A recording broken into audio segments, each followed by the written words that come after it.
من شيعته لإبراهيم إذ جاء ربه بقلب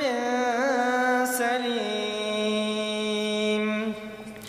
قال أفتعبدون ما لا تنحتون أئفكا آلهة دون الله تريدون فما ظنكم برب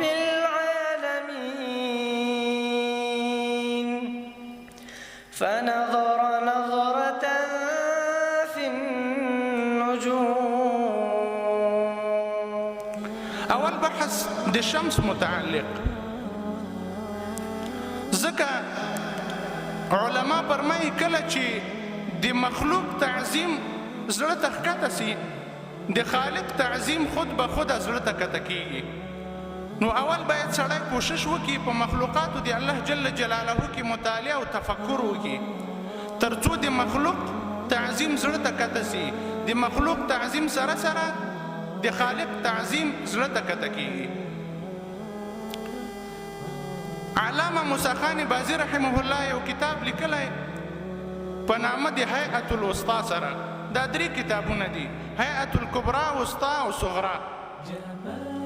موسی خان بازی رحمه الله په هیئة الوسطی کې د شمس د لمر متعلق ډیر خوندور بحث کړی. د ساینس جدید چې کوم تحقیق کړی د لمر متعلق هغه یې په دې کتاب کې رانقل کړی. هغه به انشاءالله د الله جل جلاله په توفیق باندې زه تاسو ته مختصر انداز کې ووایم. موسی خان بازی رحمه الله وایي چې جدید ساینس دا ثابته کړې چې د لمر سترګې او د ځمکې په مابین کې کومه فاصله چې ده دا 150 میلیونه کیلومتره د ځمکې او د اسمان په مابین کې دا مسافه ده. لکه کیلومتره مزل کوي د لمر سترګې دا رڼا او په 8 دقیقو کې ځمکې ته رارسېږي. په 8 دقیقو کې د لمر د سترګې دا رڼا دا ځمکې ته رارسېږي. فکري جګړه د اسلام او مسلمانانو په ضد یوه خاموشه خو خطرناکه جګړه ده. دا جګړه د ټانک، بم او توپ په وسیله نه ده،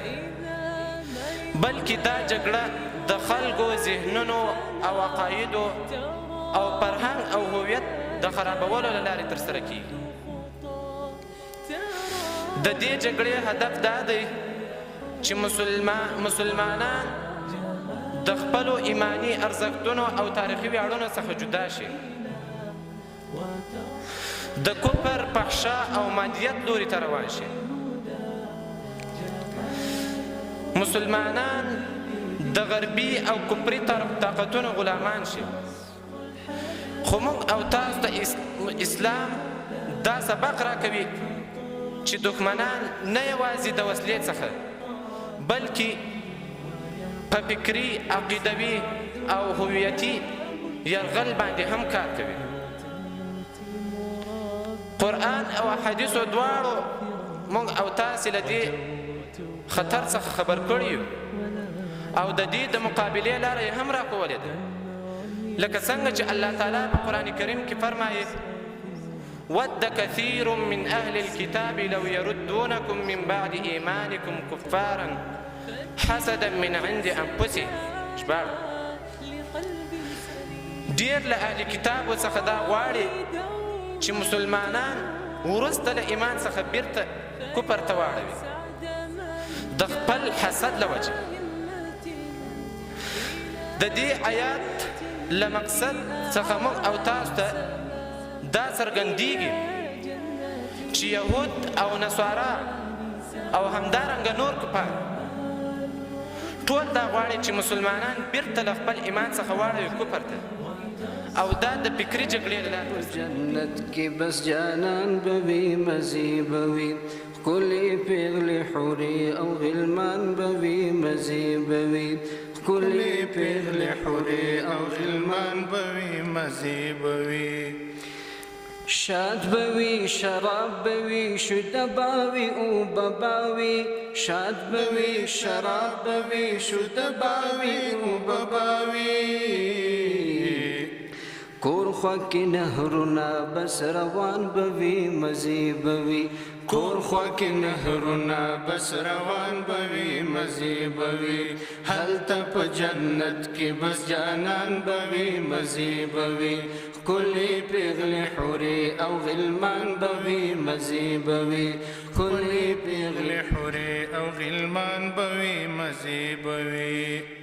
ناس بوي نخري بوي زواني بوي مستي بوي ناس بوي نخري بوي زواني بوي مستي بوي مړه خو پر هر یو ارمان بوي مزي بوي مړه خو پر هر یو ارمان بوي مزي بوي هلته په جنت کې بس جانان بوي مزي بوي كل بغل حوري أو غلمان بوي مزي بوي كل بغل حوري أو غلمان بوي مزي بوي غټي غټي سترګې باد حوري وي خيسته باوي غټي غټي سترګې باد حوري وي خيسته باوي هسکي نري غاړي تر زلفان بوي مزي بوي هسکي نري غاړي تر زلفان بوي مزي بوي هلته په جنت کې بس جانان بوي مزي بوي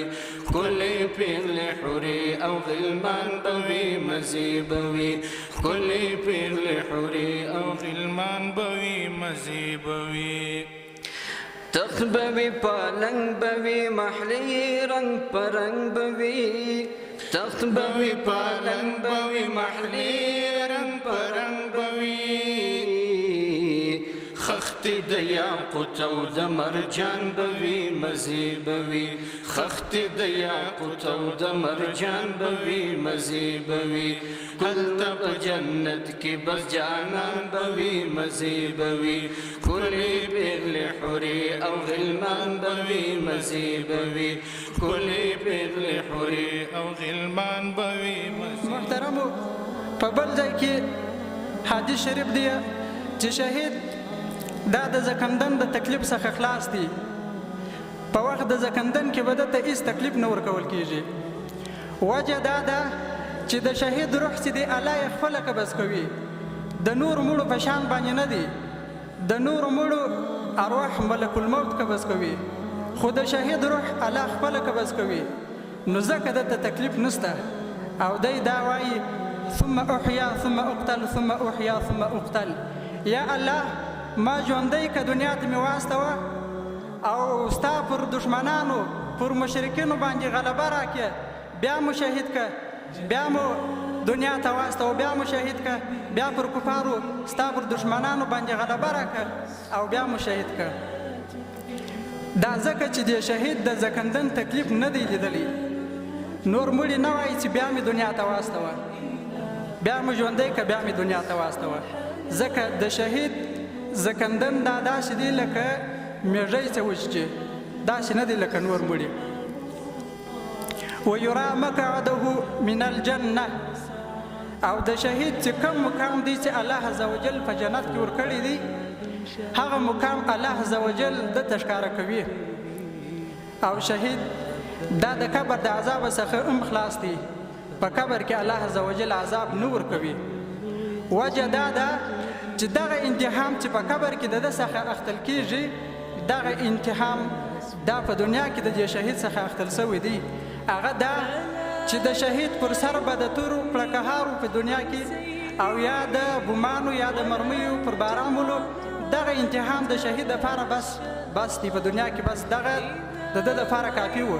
نو نکیر و منکر به د ده څخه په قبر کې سوال نو حسد چې خپله هم کبیره ګناه ده او د دې ګناه څخه اتو ګناهونو نورو کې هم مبتلا کېږو موږ او تاسو نو باید موږ او تاسو له حسد څخه ځان وساتو حديث شريف كرازي عن أنس بن مالك رضي الله عنه أن رسول الله صلى الله عليه وسلم قال لا تباغزوا ولا تحاسدوا ولا تدابروا وكونوا عباد الله إخوانا ولا يحل لمسلم أن يهجر أخاه فوق 3 أيام. له انس بن مالک رضی الله عنه څخه روایت ده چې نبی علیه الصلاة والسلام فرمایي چې تاسو یو له بل سره بغض مه کوئ او یو له بل سره تاسو حسد مه کوئ او تاسو یو بل ته تدبیر او چل مه جوړوئ او تاسو ټول د الله جل جلاله بندگان په خپل منځ کې ورونه شئ او نه ده جایز د یو مسلمان لپاره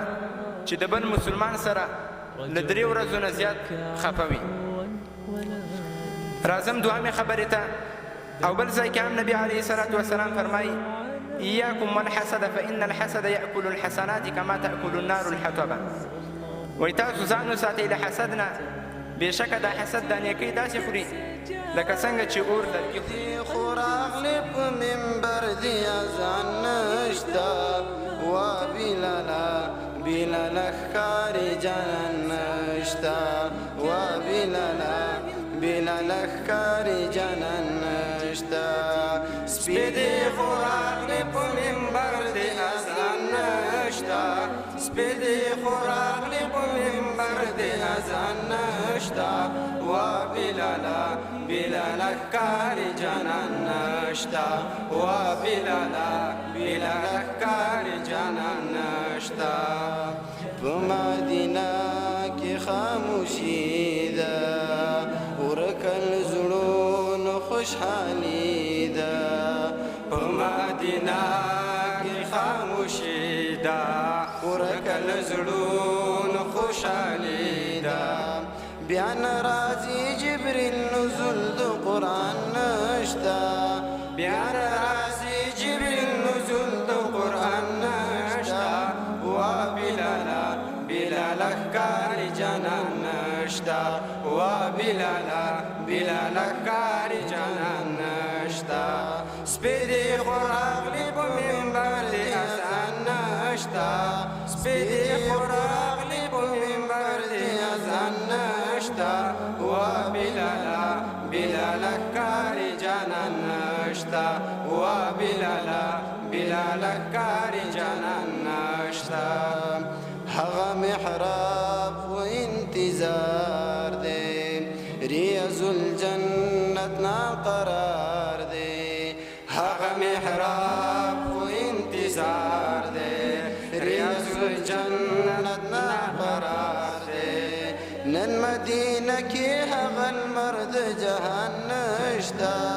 نن مدینه کې هغه المرد جهان نشته وا بلاله بلاله ښکاري جانان نشته وا بلاله بلاله ښکاري جانان نشته. سپی دی خو راغلی په منبر دی اذان نشته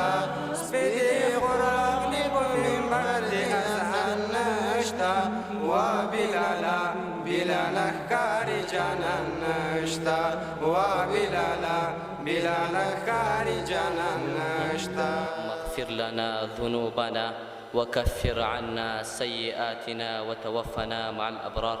اللهم ربنا آتنا في الدنيا حسنة وفي الآخرة حسنة وقنا عذاب النار عذاب القبر وقنا عذاب الحشر وقنا عذاب يوم يقوم الحساب. وصلى الله تعالى على خير خلقه محمد وعلى آله وأصحابه أجمعين.